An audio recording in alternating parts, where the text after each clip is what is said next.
the one that I said we adapted from IV to be intranasal, all right?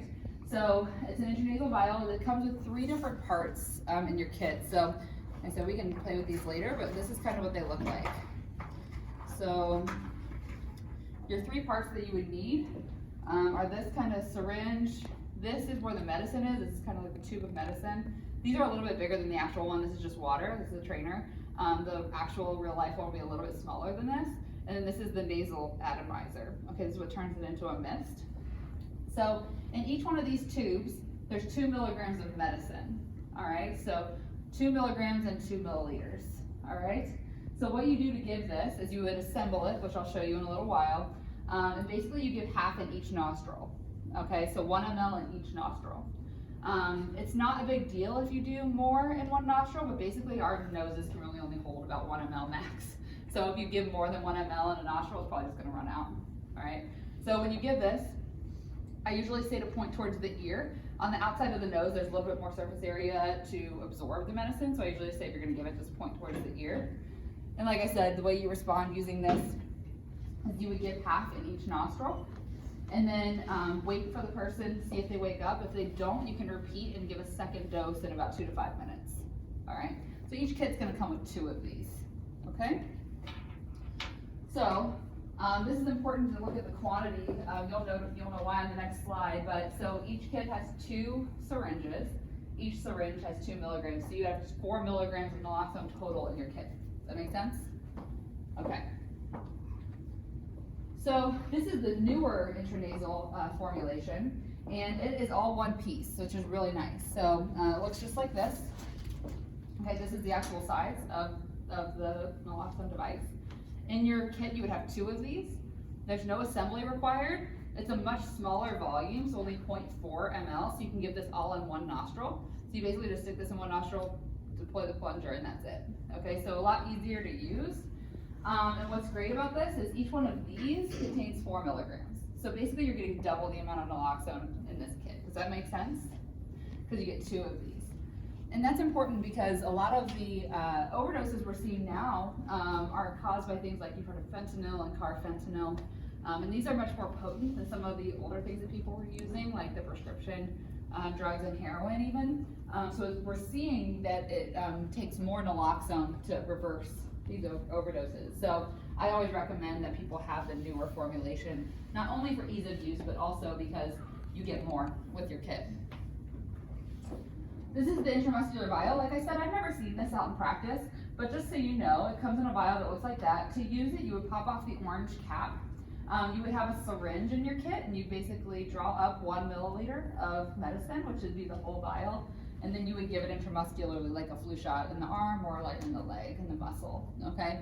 Like I said, really kind of hard to use, especially for somebody who's not used to handling medication and maybe responding in a really stressful situation. So this would be kind of a last resort for me if I had to put them in order.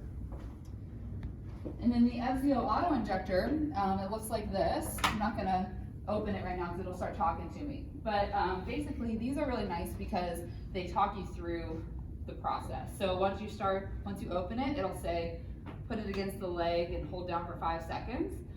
This can go through the clothes, which is really nice.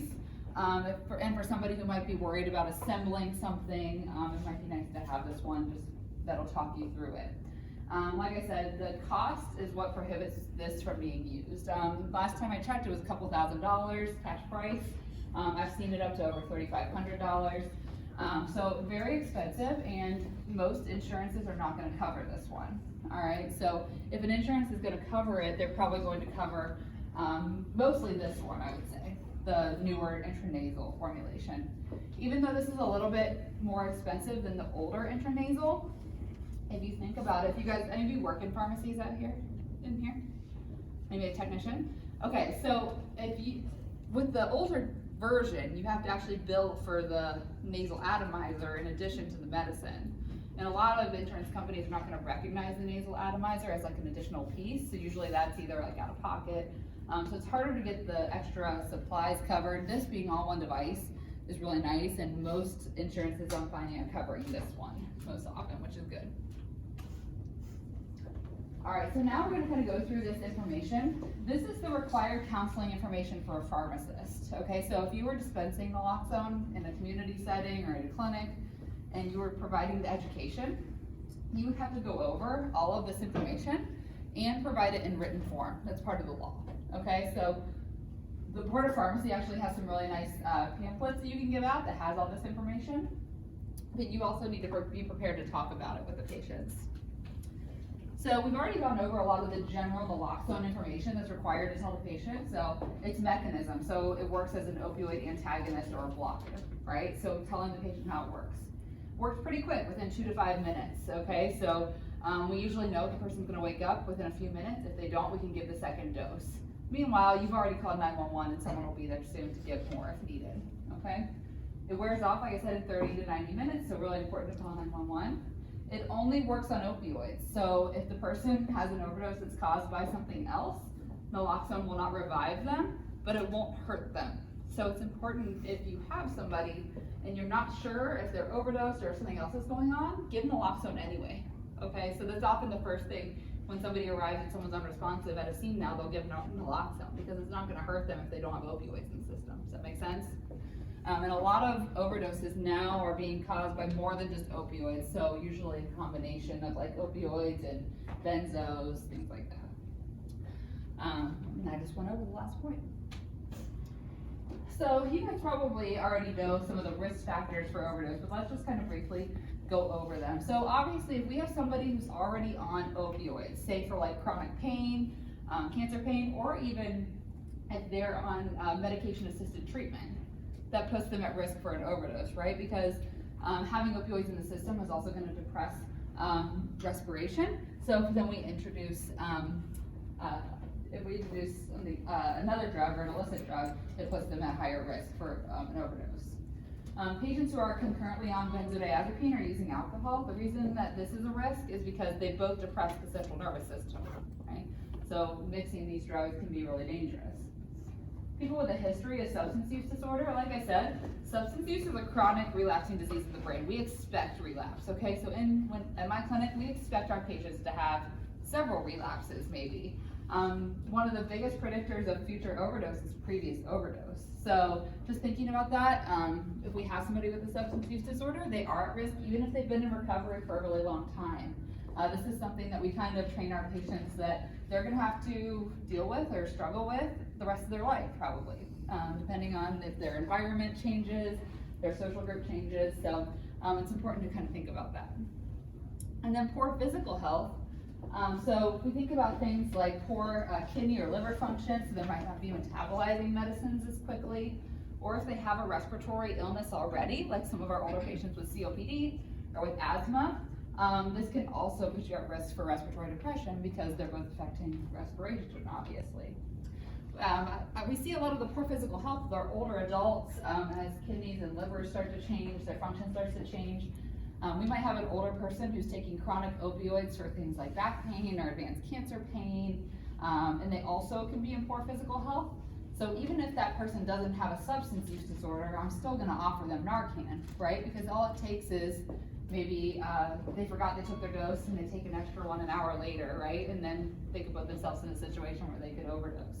So I usually have these conversations with the family, especially if I have an older person in poor physical health on opioids. Recent discharge from a treatment program or incarceration. The reason for this is that if somebody is not using for a period of time, like say they're in jail or they're in a residential treatment program, and then they come out and they use the same amount, their tolerance has now decreased, okay? So that puts them at risk for overdose. And then obviously patients who use alone are at risk for an overdose because there's not somebody there to help them if they need it. Omar kind of alluded to safe consumption sites, so this is kind of a similar concept, it's not using alone. So signs of an overdose, like I said, loss of consciousness, the person won't be responsive. If the person is responsive, that might be indicative that they're close to an overdose or might slip into an overdose, so watchful waiting is recommended. Does not respond to an outside stimulus. So when you approach somebody and you think they might be overdosed, the first step is checking for response. And typically that means kind of like shaking the person, tapping them on the shoulder, calling their name. If they don't respond to that, you can try something called a sternum rub, which is basically taking your knuckles and rubbing on the sternum hard, it hurts, right? So somebody who is overdosed won't respond to that. Somebody who is not overdosed will probably have a response if you really hard rub your knuckles on their chest. So that's kind of a good indicator. The breathing will be really slow or stopped. You might see bluish skin, lips or fingernails, a choking or a gargling sound. And then another one that's not on here that's important to look for is pinpoint pupils. That's indicative of an overdose as well. Once the black part of your eye gets really small. Okay, so the steps to responding to an overdose. So first thing, like I said, stimulate the person. So call their name, do a sternum rub, see if they're responsive. Check their airway, make sure they're not choking on something. So they might have something in their mouth. If you're comfortable. Call 911. If they're unresponsive, that's when you call 911 right away. All right, so while you're giving naloxone and responding, someone else is on the way to help. Step 3, I kind of say is optional based on your comfort level. When somebody has an overdose, it's a respiratory problem. It's not like the heart's not beating, it's clearly it's breathing, it's an oxygen problem. So sometimes just giving rescue breaths works. You can give CPR, but chest compressions really aren't necessary in an overdose situation. That's not the problem, it's the breathing. So if some kits come with actually a CPR shield to protect you if you want to do rescue breathing. So if you're comfortable with that, I would say try that for about a minute. Okay, so one breath every 5 seconds or so for about a minute and see if that helps. If you're not comfortable with that, or the scene is not safe and you don't have a CPR shield, you can move to step 4, which is giving the naloxone, okay? And then after you give the naloxone, it's important to put them in the recovery position, which is shown here. The reason they're on their side is so if they throw up, they don't aspirate. They don't like swallow their own vomit and aspirate, which can be really dangerous. So if they were to throw up, we want it to come out. And stay with the person until help arrives, because like I said, if they come out of their overdose, they might be wanting to use drugs again because they're gonna feel really bad. So if you imagine when you give naloxone, you're taking away all of those good feelings that they got from the opioid, right? You're taking away the pain relief, you're taking away their euphoria. They're probably gonna feel really crappy. They're gonna feel anxious, they're gonna feel angry, they're probably gonna be sweating, vomiting, so they're not gonna feel good. So it's really important that you don't let them use more drugs and get them the help they need. So how to use these different devices. So I'm gonna give a quick demonstration, and then you guys can absolutely try in a moment. So let's start with kind of the older formulation. I apologize, these trainers have been used for a long time, so I'm actually missing a cap on here. But basically the first step, if you have the older intranasal formulation, is to take off all the caps. So there'll be 2 yellow caps on the plastic piece, and there's typically a purple cap on the medicine. Okay, so remove all the caps first. Next, what I do is I twist on the nasal atomizer. So the closed end of the plastic syringe is where you screw on the nasal atomizer, just like that, all right? And then you twist the medicine into the other end. So the medicine kind of twists in down here just till you feel resistance. And now you see you've kind of made yourself like a syringe, like this. And the way this works is you just kind of push it, it turns it into a mist, like that, okay? And you guys can pass this around if you want to get a feel for it afterwards. But pretty easy, just when I'm explaining it to you, but you can imagine if you were in an overdose situation, like putting this together might be stressful, and trying to get just exactly 1 ml in each nostril can be kind of stressful. So that's why I kind of like the new one better. So this one is very straightforward. This is actually my live kit, so I wanted to show you this is what it looks like. It comes in a little foil package like this, 2 per pack, so I have my box up there. So basically the first step is just to remove it from this package. And once you remove it from the package, you have this device that looks just like this. So when using this one, you just stick it into 1 nostril, press all the way with the plunger, and that's it. So it's really easy. If you have to use the second one, I would go in the other nostril, right? Makes sense. Okay. I don't have the vial and syringe to play with, but I just kind of wanted to show you the steps. Like I said, first you would remove the cap, and then you would stick the needle inside the vial and draw up 1 milliliter, and then just kind of showing places where you can inject. So we already kind of talked about the shoulders and the thighs as well. Those would probably be the most common places that I would inject if you were to use this formulation. And then for the FZO, you guys can mess with this. Also really easy to use. You get 2 of these per box, and basically just to start it, you just pull this off and it'll start talking to you. This trainer contains no needle or drug. So I'm not going to go through the whole thing right now, but you guys can play with it. The first step is to pull out this red cap, and it'll start talking to you.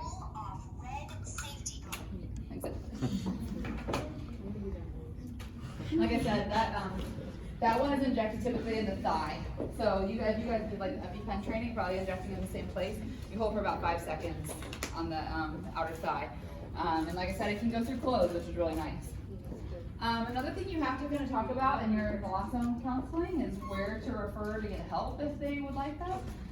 So these are just a few resources that I've found to be helpful. So treatment locators, free and low-cost health services. So if a patient has been injecting drugs and has maybe skin and soft tissue infections, concerns for HIV, concerns for Hep C, that can be helpful. A syringe access locator for somebody who might be using used syringes. Support group locators, and then safe injection practices can be found at harmreduction.org. And you might be wanting to know what are some programs on campus that we have.